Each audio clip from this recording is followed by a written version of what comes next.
मेवाड़ का शानदार राजवंश हमने पढ़ा कहानी के रूप में, आपको बहुत मजा आया होगा।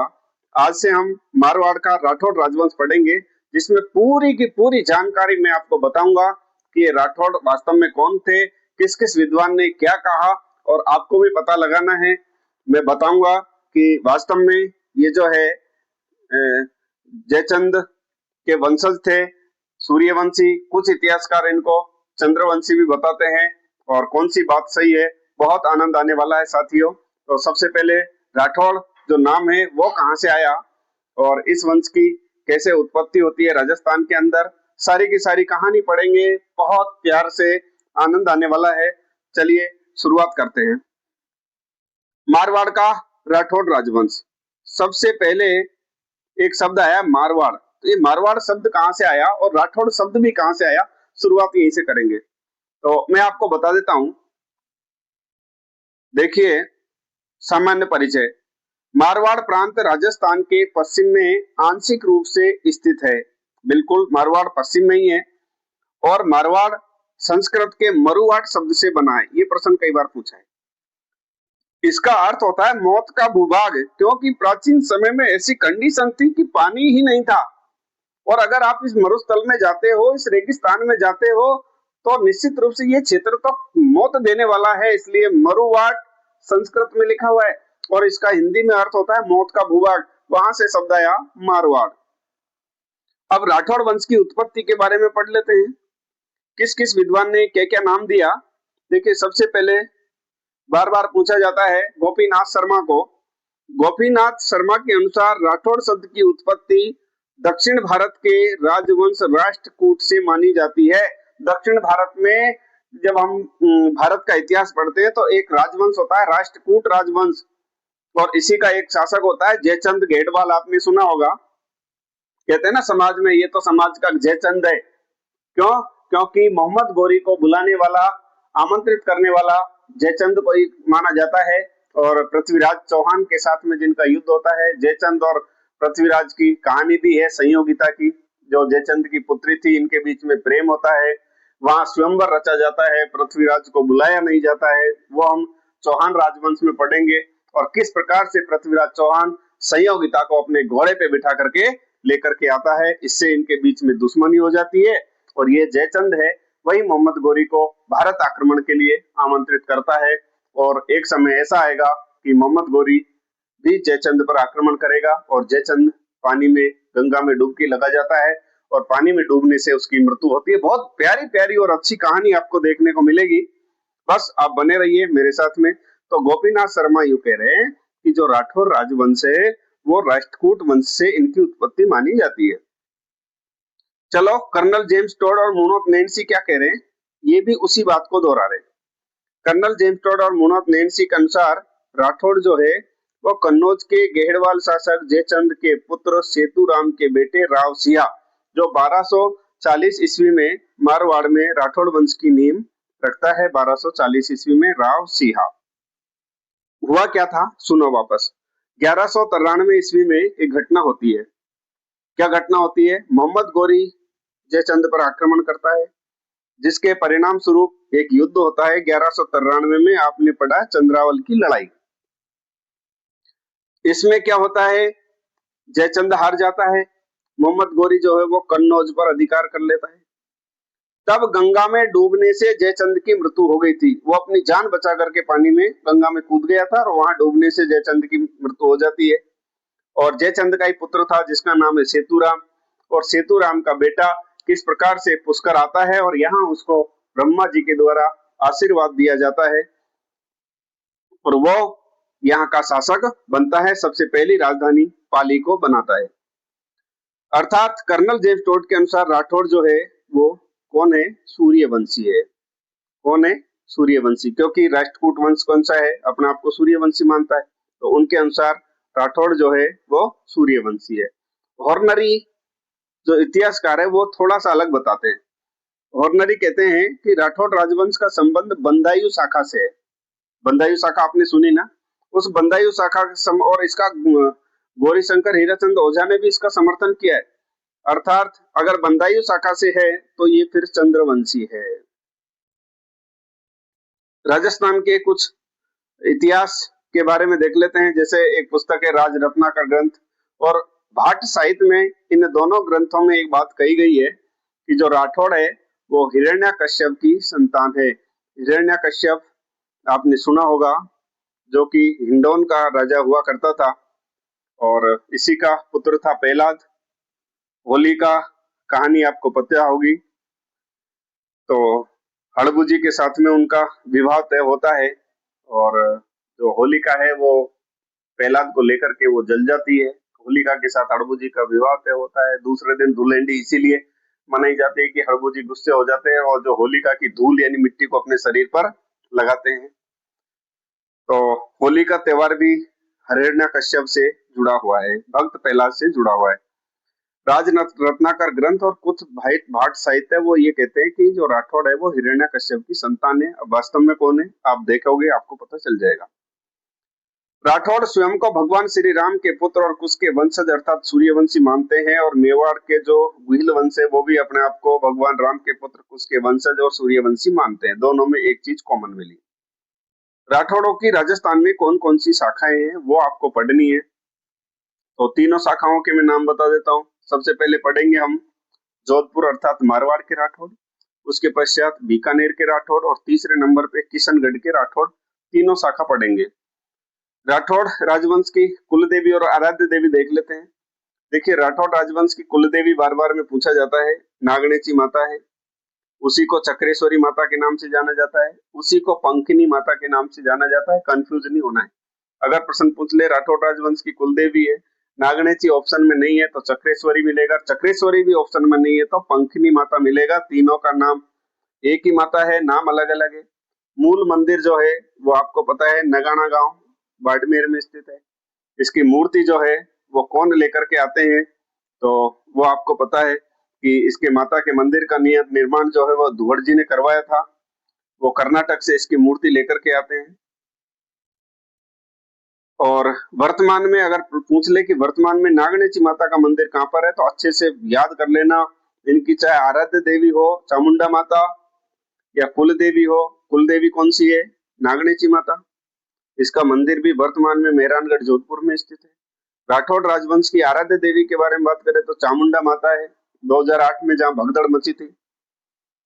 और चामुंडा माता का मंदिर भी कहां पर है? मेहरानगढ़ जोधपुर में स्थित है। इतनी सामान्य जानकारी हमने राठौड़ राजवंश के बारे में प्राप्त की। राव सिंह के बारे में मैंने बताया था कि किस प्रकार से वो पुष्कर में आता है, और पुष्कर में आने के बाद ब्रह्मा जी के आशीर्वाद से किस प्रकार से इनको जो है यहाँ का शासक बनते हैं। राव सिंह 1240 से 1273 पूरा इतिहास हमको इनके बारे में जानकारी दे रहा है।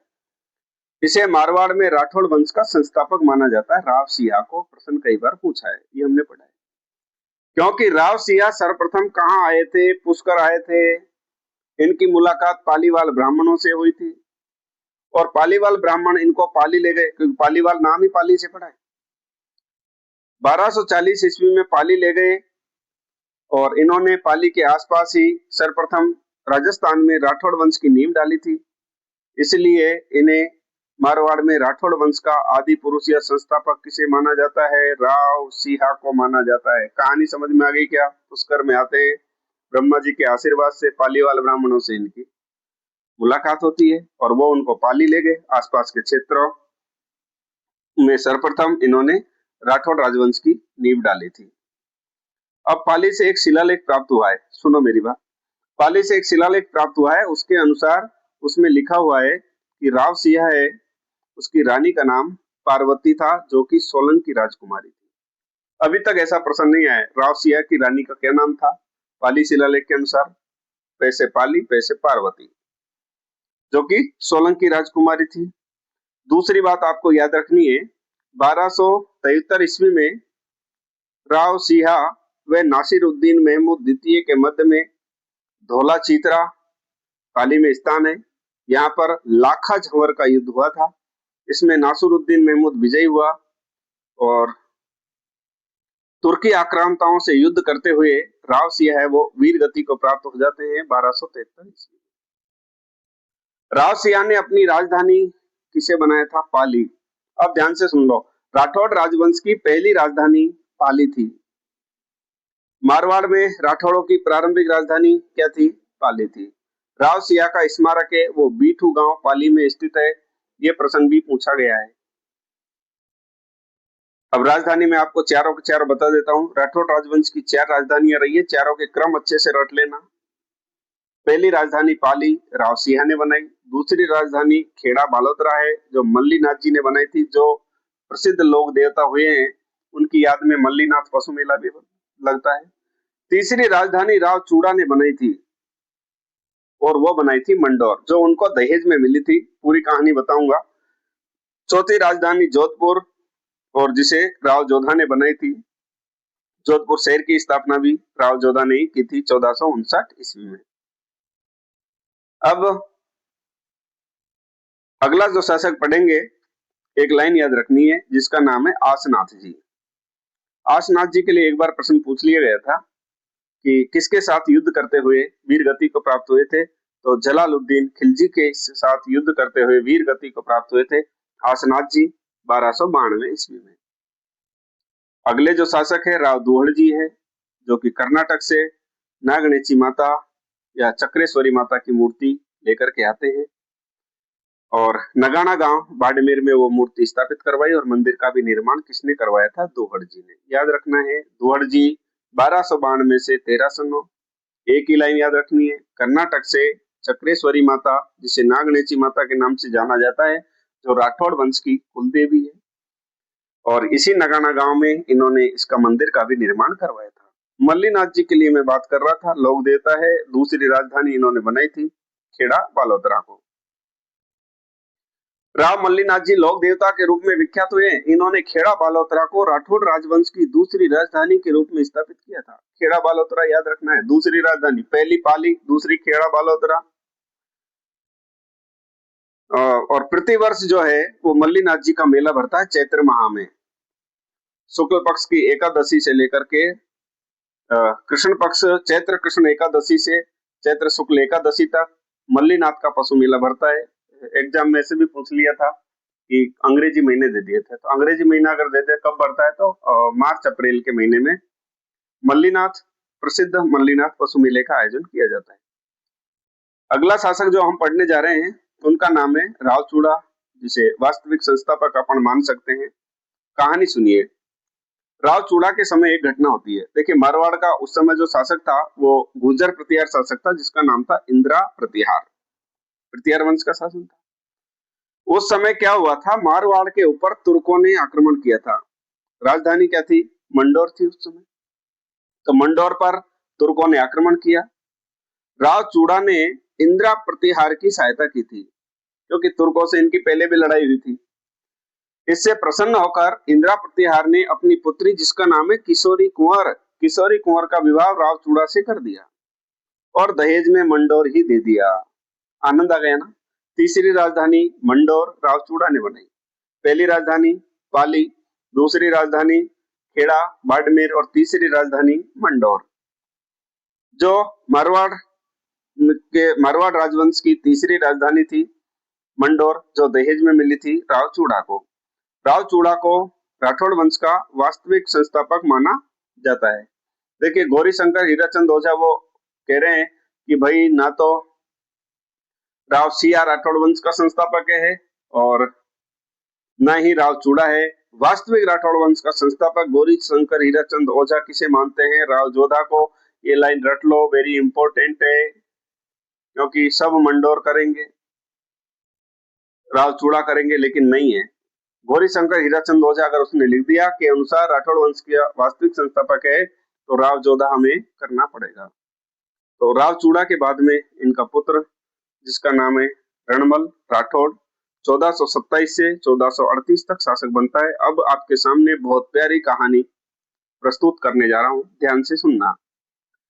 रणमल को मेवाड़ का षड्यंत्रकारी कहा जाता है। क्यों भाई? मेवाड़ का षड्यंत्रकारी, वो तो मारवाड़ का पढ़ रहे ना। क्या हुआ था? अगर मेवाड़ का इतिहास आपने पढ़ा है तो वहां मैंने आपको बताया था क्या हुआ था। रणमल को इनके पिता, जिनका नाम था कुंवर चूड़ा, अभी हम पढ़ के आए थे, कुंवर चूड़ा ने उत्तराधिकार से वंचित कर दिया। कुछ पूत के पग पालने में दिख जाते हैं और कुंवर चूड़ा को लगा कि ये तो मारवाड़ को विनाश की ओर ले जाएगा। इसलिए कुंवर चूड़ा ने पहले ही घोषणा कर दी कि मेरे बाद में जो मेरा उत्तराधिकारी बनेगा वो मेरा बेटा रणमल नहीं, रणमल से छोटा जो है कान्हे, वो मेरा उत्तराधिकारी बनेगा। इससे रणमल नाराज हो जाता है और अपनी बहन हंसाबाई को बेका करके मेवाड़ उसके साथ में आ जाता है।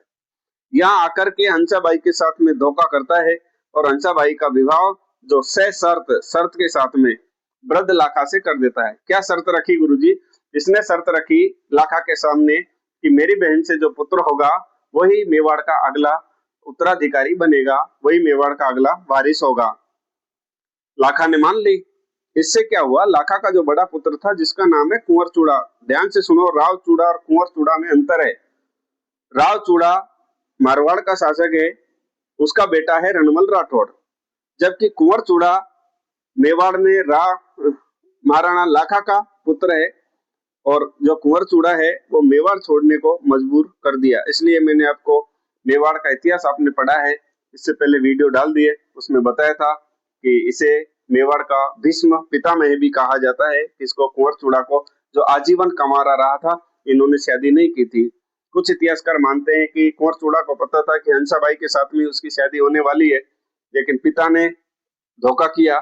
जो भी हुआ, उसने प्रतिज्ञा ले ली कि मैं जीवन भर शादी नहीं करूंगा, अगर मैं शादी करूंगा तो उसके बाद में मेरे पुत्रों के बीच में झगड़ा होगा। तो उन्होंने शादी नहीं की और भाई जो मोकल था उसके संरक्षण में वो खड़ा रहा था। लेकिन इस रणमल ने वहां मेवाड़ में ऐसा षड्यंत्र रचा और उस षड्यंत्र के अंदर मोकल की हत्या करवा दी थी। यानी एक मामा के द्वारा अपने खास भांजे की हत्या करवा दी थी, भारमली नामक गणिका के द्वारा दूध में जहर मिला करके। हंसाबाई का रूहें कांप गई और निश्चित रूप से आंखों से आंसू गिर रहे थे, लेकिन भगवान एक दरवाजा बंद करता है, दूसरा खोल देता है। इस मोकल के एक पुत्र होता है जिसका नाम होता है महाराणा कुंभा, मेवाड़ में हमने पढ़ा था। और यही महाराणा कुंभा जो क्या करता है, 1438 ईस्वी में रणमल को बुलाता है कि आइए, आप मेरे पापा के मामा हो, तो आपका स्वागत करते हैं, अभिनंदन करते हैं। तो रणमल को महाराणा कुंभा ने बुलाया और बुला करके उसी भारमली नामक गणिका के द्वारा जहर दे करके रणमल को मरवाया था कि जिस प्रकार से तुमने मेरे पिता की हत्या की थी, उसी प्रकार से रणमल की हत्या मेवाड़ के महाराणा कुंभा ने की थी। तो ये इतिहास हमने पढ़ा, सामान्य जानकारी। कल हम राव जोधा के बारे में पढ़ेंगे और बहुत सुव्यवस्थित इतिहास, बहुत आनंद आपको आने वाला है। आपने ध्यान से सुना, इसके लिए बहुत बहुत धन्यवाद। अगर मेरा वीडियो आपको अच्छा लगे तो इसे लाइक और सब्सक्राइब कर देना। कहानी ये बहुत अच्छी थी। जब महाराणा कुंभा छोटा था तो उसके भी आंखों से आंसू गिर रहे थे कि मेरे पिता की हत्या जिसने की है, तो वो चुन चुन करके बदला लेते हैं। और रणमल को उन्होंने बुलाया और उसी भारमली नामक गणिका के द्वारा जहर दिलवाया जाता है। गुरुजी, भारमली नामक गणिका ने लाखा के पुत्र मोकल को जहर क्यों दिया था? क्योंकि भारमली ने बताया था कि उसका एक बेटा था जिसके ऊपर तलवार रख दी थी, किसने? रणमल ने, कि या तो तू मोकल को दूध पिलाती है, उस दूध में जहर मिला दे, वरना मैं तेरे पुत्र की हत्या कर दूंगा। तो ऐसी कंडीशन में बहुत टेंशन में आकर के भारमली नामक गणिका ने जो है दूध में जहर मिला दिया था और उस जहर से हंसाबाई के पुत्र मोकल की हत्या हो जाती है। और ऐसा इतिहास में आप बहुत कम सुनोगे। हंसाबाई रणमल की बहन थी और मोकल इसका भांजा, एक मामा के द्वारा अपने भांजे की हत्या करवाई गई थी। मेवाड़ को बहुत बुरी षड्यंत्र स्थली बना दिया था, किसने? रणमल ने। इसलिए पहली लाइन मैंने आपको लिखी थी कि रणमल को मेवाड़ का षड्यंत्रकारी कहा जाता है। कल से राव जोधा की कहानी हम पढ़ेंगे, बहुत आनंद आपको आने वाला है। राव जोधा, और राव जोधा के बाद में सातल देव की कहानी पढ़ेंगे, सूजा की कहानी पढ़ेंगे, राव गंगा और मालदेव की, जिसे अस्मत वाला शासक, ठाट बाट वाला शासक भी कहा जाता है, पूरी कहानी पढ़ेंगे। धन्यवाद।